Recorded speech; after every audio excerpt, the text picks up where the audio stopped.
구성원분들이랑 길이 겹치는 경우가 많아요. 제가 먼저 인사를 적극적으로. 근데 말을 거는 걸 싫어하는 사람도 있을 수 있잖아요. 가끔은 이제 이어폰을 끼고 계셔가지고 되게 애들이 네, 보시면 알겠지만 어렵지가 않아요. 그냥 우리가 적극적으로 구성원들과 스킨십을 하면서 보이는 행동 양식의 변화. 네, 안녕하십니까. 프렌즈콘 데이터를 활용한 조직 문화 이야기의 진행을 맡은 신민주라고 합니다. 반갑습니다. 저는 주식회사 몽규라는 광고 대행사에서 인사팀을 리드하고 있는 김웅수라고 합니다. 네, 만나서 반갑습니다. 반갑습니다. LS 일렉트릭 연구소에서 연구소 조직 문화를 담당하고 있는 강민수입니다. 반갑습니다. 네, 반갑습니다. 그럼 흥수님 먼저 데이터로 조직 문화를 관리하고 기획하는 방법에 대해서 발표해 주시면 감사드리겠습니다. 조직 문화를 데이터로 접근한다 자체가 저희가 출근부터 퇴근까지 하는 모든 활동들이 다 데이터로 수집이 되고 활용될 수 있다라고 생각을 해서 타이틀 자체도 출근부터 퇴근까지 조직 문화 접근 방법이라고 정의해 봤습니다. 그 전에 우리가 조직 문화를 어떻게 정의하는가는 조직의 상황이나 뭐 규모 그리고 업에 대해서 다 다른 것 같아요. 아마 그쵸. 두 분도 좀 다르게 해석을 네. 하실 수 있을 것 같아서 사실 왼쪽에 있는 이미지가 애덤 스미스 보이지 않는 손에 대한 관한 건데요. 저희가 보이지 않는 시간, 공간에서 행동하는 모든 양식들이 문화를 구성한다라고 생각되기 때문에 좀 공감이 되어서 네. 가져왔고요. GPT의 조직 문화는 뭐니? 라고 물어봤을 때 이렇게 정의를 하더라고요. 저는 이거에 대해서 거의 99.9% 이제 동의를 하는 편이에요. 네. GPT는 정말 대단하다. 네. 라는 생각이 들고 이런 주식을 먼저 미리미리 살 걸. 이제 수평적인 커뮤니케이션에 대해서 조직 문화를 도입했던 성공과 실패 사례에 대해서 하나를 가지고 왔는데요. 성공 사례 A사 같은 경우에는 똑같이 직급 없이 님 문화 그리고 자유로운 피드백을 장려하는 문화를 문화적으로 도입을 하려고 했었어요. 네네. 스타트업은 아무래도 최근에 생긴 회사이기 때문에 설립 단계부터 이런 문화를 기준으로 시스템도 빠른 의사소통이 된다거나 피드백이 자유롭다 보니까 협업하는 문화가 잘 정착이 됐었던 것 같고요. 실패 사례 같은 경우에는 이제 대기업을 뽑은 이유가 있어요. 대기업은 아무래도 업력이 좀 오래됐고 이런 문화를 선제적으로 도입하기보다는 또 차용을 하는 형태가 많았기 때문에 말 그대로 기존의 위계 조직에서 표면적인 호칭만 바뀌는 결국에는 좋아 보인다고 다 따라하는 게 우리 조직의 정답이 아닐 수 있다. 조직의 현실을 먼저 진단하고 도입을 고려하고 전략적으로 접근하는 게 필요할 것 같습니다. 특히 HRD를 하시는 분들이 많은 고민을 하는 게 수치화가 좀 어렵다라는 걸 고민을 많이 하고 계시는 것 같아요. 그래서 구성원들이 제도를 도입했을 때 그거에 대한 뭐 부정적인 인식도 발생하는 경우도 본 것 같은데 혹시 이런 고민을 하고 있는 담당자들에게 데이터로 HR을 혹시 정의할 수 있는지. 저희가 사람을 대상으로 하는 업무이기 때문에 저는 불가능하다. 그래서 이렇게 어쨌든 접근해서 분석해낸 결과가 100% 정답일까 또는 정답이어야 할까에 대한 질문도 아니어도 괜찮다라고 사실 말씀드리고 싶어요. 사실 3번에 대해서는 제 고민이기도 한데요.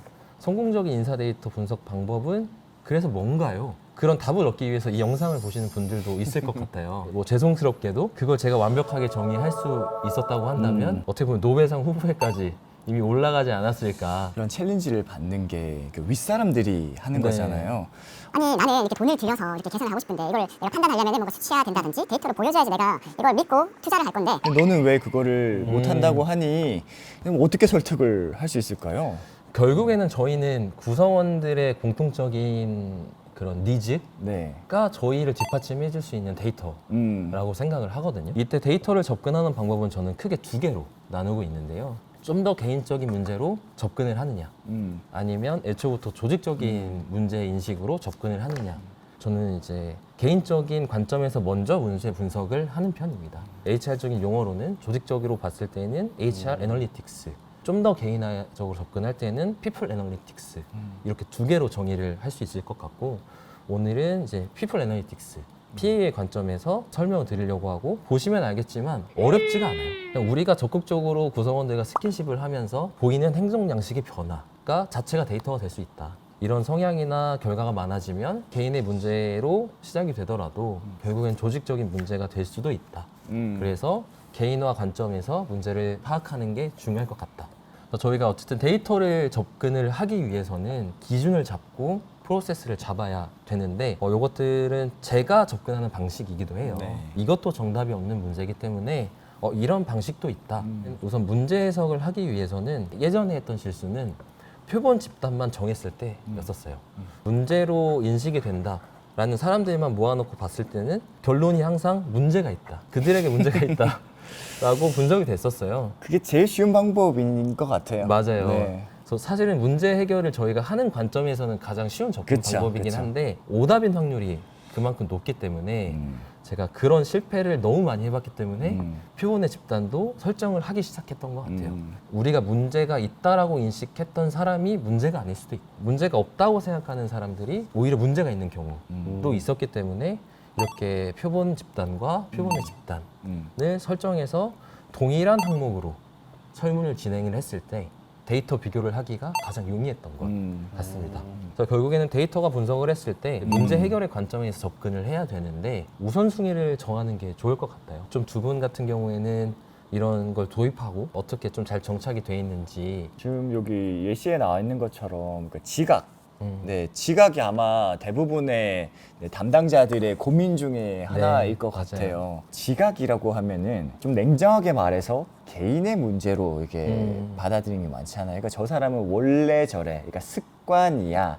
그거는 룰을 안 지키는 거야. 라는 관점으로 이렇게 접근을 하는 경우가 많다고 생각을 해요. 사실 지금 말씀해 주신 게 관점 자체가 다르잖아요. 해결 방법이 가장 쉬운 건 사실 페널티를 설정하는 건데요. 그쵸. 네, 사실 저희가 지금 조직 문화에 대해서 얘기를 하고 있기 때문에 바로 페널티나 뭔가 제재를 주기보다는 문제 해결을 해줄 수 있는 방법이 있을까로 먼저 접근을 했던 것 같습니다. 관점이 좀 다르네요. 네, 맞습니다. 조직의 관점을 보느냐, 좀 개인의 좀 집중을 해주느냐. 네, 그리고 앞서 분석 모델을 또 예시를 들어놨었는데 그걸 보면 오히려 좀 더 부담을 가지실 수도 있겠다라는 생각을 했었어요.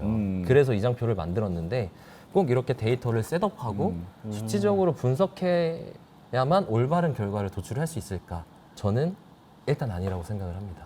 조직 문화의 이제 문제 해결 시점은 저희가 얼마나 관심을 갖고 있느냐, 직원들하고 계속 스킨십을 하고 문제를 발견하려고 하는 노력, 그리고 해결하려고 하는 노력이 결국에는 좋은 조직 문화로 가는 방향인 것 같고, 저는 저희가 출근부터 퇴근까지라는 제가 주제를 정한 만큼 그 시간을 어떻게 의미 있게 보낼 수 있을까를 세 단계로 정의를 해봤어요. 그래서 출근 중부터 출근 직후. 저는 출근하면서 구성원분들이랑 길이 겹치는 경우가 많아요. 네, 제가 먼저 인사를 적극적으로 하는 편이거든요. 네. 이분이 오늘은 왜 이렇게 힘들어 보이지? 뭔가 문제가 있나?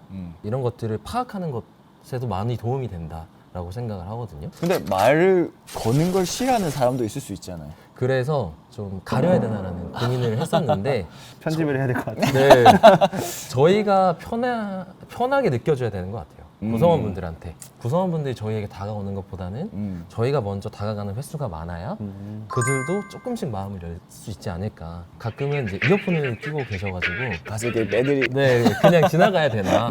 이런 고민도 하기는 합니다. 네. 이제 업무 중 시간이 가장 길 거예요. 네. 하다 보면 저희는 뭐 데일리, 위클리, 먼슬리 미팅까지도 뭐 어떤 회사에서는 타운홀을 정기적으로 하긴 하는데요. 저는 이 미팅이 HR 관점에서 굉장히 많이 도움이 되고 있습니다. 뭔가 힘들어서 쉬는 건지 이런 거에 대해서 얘기를 하기도 쉽고요. 시간이 허용이 된다고 하면 직원분들하고 점심을 많이 먹으려고 하고 있어요. 데이터를 수집을 해야겠다라는 공격적인 자세보다는 그냥 단순히 밥을 먹는다. 근데 그러면은 좀 부담스러워하지 않나요? HR이 갑자기 밥 먹자고 하면은 구성원분들은 생각보다 괜찮은데요. 직책을 가지고 계신 분들은 왜요라고 물어보시는 분들이 많아요. 뭐 잘못했나? 네. 또 팀장님이시니까 또 맞아요. 맞아요. 무슨 소리 하려고 부르는 건가? 그래서 저는 이것도 좀 빨리 풀기 위해서 제 개인적인 상황에 고민이나 네. 그런 것들을 먼저 털어놓기도 해요. 제가 좀 솔직하게 소통을 하면 그분들이 오히려 더 큰 힌트를 주시더라고요. 저희도 어쨌든 퇴근을 하게 될 텐데요. 또 재정적인 관점에서 봤을 때도 야근 식대나 야근 택시비가 얼마나 활용되고 있는지 그것들을 같이 보면 이제 채용 기획이나 아레나 배분에 대해서 선제적으로 접근을 해볼 수 있었던 것 같습니다. 관심을 기울인다는 것 자체가 저는 쉽지 않을 것 같아요. 정답이 없어요. 정답이 없기 때문에 저도 매 순간 실패를 하고 있습니다. 이번 분석에 대해서 100% 만족할 수도 없고 지금 실패가 나중에 좀 더 성공으로 갈 수 있는 또 다른 데이터로 수집이 되는 거잖아요. 그쵸. 추후 더 나은 결과를 도출할 수 있는 리소스로 활용하는 데이터를 우리가 모은다. 네네. 정도로 생각을 해주시면 좀 더 담당자분들도 부담감을 덜 수 있지 않을까. 우리가 지금 당장 문제를 해결해주지 못해도 문제를 인식하고 현재에서 최선의 방법을 찾다 보면 언젠가 최고의 방법을 찾을 수 있지 않을까. 사실 네. 그 라포 형성을 하는 것 자체만으로도 맞아요. 네. 그 추후에 있을 면담을 좀 더 수월하게 진행이 되니까. 형수님 고생 많으셨고요. 감사합니다. 다음은 네. 민수님께서 조직 문화 진단은 과연 어떻게 하는가에 대해 설명을 해주시면 감사드리겠습니다. 우리 조직은 인간을 선한 존재로 보나요? 악한 존재로 보나요? 우리 조직원들도 신선해하고 흥미로워하더라고요. 그럼 진단을 한번 어떻게 해볼 수 있을까? 심리적 안정감이 없는 조직들은 추적당할까 봐